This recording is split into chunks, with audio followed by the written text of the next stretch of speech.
আপনাৰ পত্নীক লৈ যেটা কথা ওলাইছে আইএসআইৰ কথাটো কি ক'ব আসলে মানে হাঁহি লগা কথা আৰু বিজেপিৰ ওচৰত আৰু একো মানে নাই পোৱা আজি কোনোবা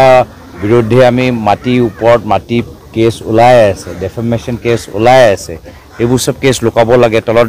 মানে পেলাব লাগে সেইকাৰণে এই ধৰণৰ মানে অদ্ভুত মানে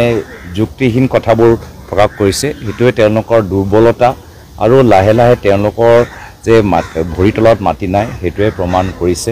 যোৱাবাৰ মই যোৰহাট লোকসভা নিৰ্বাচনত প্ৰায় এমাহ আগতেহে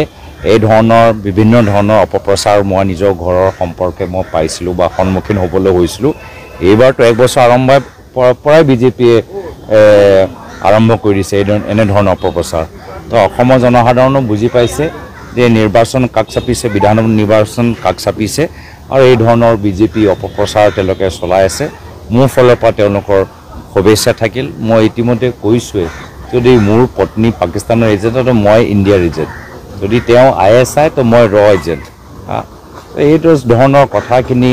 চবে বুজি পাইছে দেখি ইয়াৰ ৰাজনীতি ইয়াত সোমাই আছে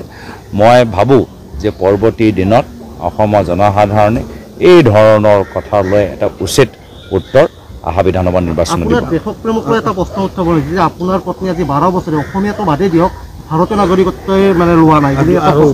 দুখন দেশৰ নাগৰিকত্ব লৈ আছে বুলি এইবোৰ চব যিসকলে কথা নাজানে মই সেইটোৱে কৈছোঁ যে যিসকলৰ পৰিয়ালৰ আজি এটা পিছত এটা কেছ ওলাই আছে যিসকলৰ কলিয়াবৰ তিনিআলি লৈ এটা কিবা গুৱাহাটীত PL চলি আছে যিসকলৰ ৰিজৰ্ট লৈ বিভিন্ন তৰ্ক বিতৰ্ক হৈছে তেওঁলোকে এই ধৰণৰ যেতিয়া প্ৰশ্ন উত্থাপন কৰে কৰক মোৰো আপত্তি নাই অসমৰ জনসাধাৰণে বিচাৰ কৰিব মোৰ অসমৰ জনসাধাৰণৰ ওপৰত মোৰ বিশ্বাস আছে আৰু মই পুনৰবাৰ কৈছোঁ এই নিজৰ মাটি সম্পত্তি এইবোৰ চব ৰিজৰ্টৰ কেছবোৰ তলত পেলাবলৈ এই ধৰণৰ কথাবোৰ কৈ আছে মই ভাবোঁ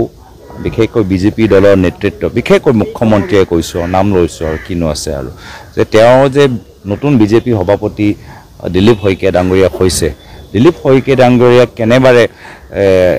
যিদৰে হিমন্ত বিশ্ব শৰ্মা ডাঙৰীয়া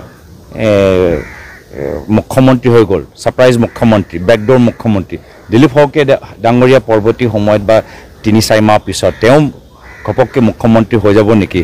এই চিন্তাত আজি তাৰিখত মুখ্যমন্ত্ৰী হিমন্ত বিশ্ব শৰ্মা পৰিছে মই নাজানো তেওঁ হয় কাৰ হয় কিছুমানতো অচিনাকি মানুহবোৰ আৰম্ভ কৰিছে কাৰ হয় কি হয় আমি নাজানো কিন্তু মুখ্যমন্ত্ৰী তেওঁ নিজৰ এটা সংখ্যা কি আছে যে তেওঁলোকৰ পৰিয়ালৰ কেছৰ মাটি কেছবোৰ PIL কেছবোৰ সব দিল্লীৰ নেতৃত্বত তেওঁলোকৰ বিজেপি দলৰ নেতৃত্ব কাণত পৰিছে কোন সময়ত তেওঁক আউট দিলীপ শইকীয়া ইন হৈ যায় এয়া লৈ তেওঁলোকৰ মনত এটা সংখ্যা নিশ্চয় আছে মুখ্যমন্ত্ৰীত্ব কটা যাবৰ ভয়তে আচলতে এইবোৰ কৰি আছে নেকি ৰাজনৈতিকভাৱে আপোনাৰ তেওঁৰ যি কথাখিনি তেওঁৰ যিখিনি কথা বা ৰাজ্যিক বিজেপি দলে যিখিনি কথা কৈছে তাৰ পৰাতো মোৰ ইংগিত এইটোৱে যে কোনদিনা মুখ্যমন্ত্ৰী হিমন্ত বিশ্ব শৰ্মা আউট আৰু দিলীপ শইকীয়া ডাঙৰীয়া ইন হৈ যায় সেয়া সেইটো মানে নিজকে বচাবলৈ তেওঁলোকে এই ধৰণৰ খোজখবৰ চলি আছে কেন্দ্ৰই আচলতে কি মুখ্যমন্ত্ৰী আঁতৰাব বিচাৰিছে তেওঁক জানিব ইয়াৰ পূৰ্বেও হৈছে মানুহে বিচাৰিছিলে সৰ্বানন্দ সোণোৱাল ডাঙৰীয়া তেওঁ ঘপককৈ হৈ গ'ল এতিয়া এইবোৰ চব পুনৰবাৰ কৈছোঁ মাটিৰ কেছ এইবোৰ চব কেছৰ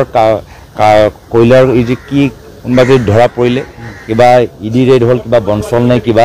সব এইবোৰ চব কাণত পৰিছে কাৰ লগত সম্পৰ্ক সব গম পাইছে এইখিনিতো পিছত গৈ তেওঁলোকৰ নিৰ্বাচনত ক্ষতি কৰিব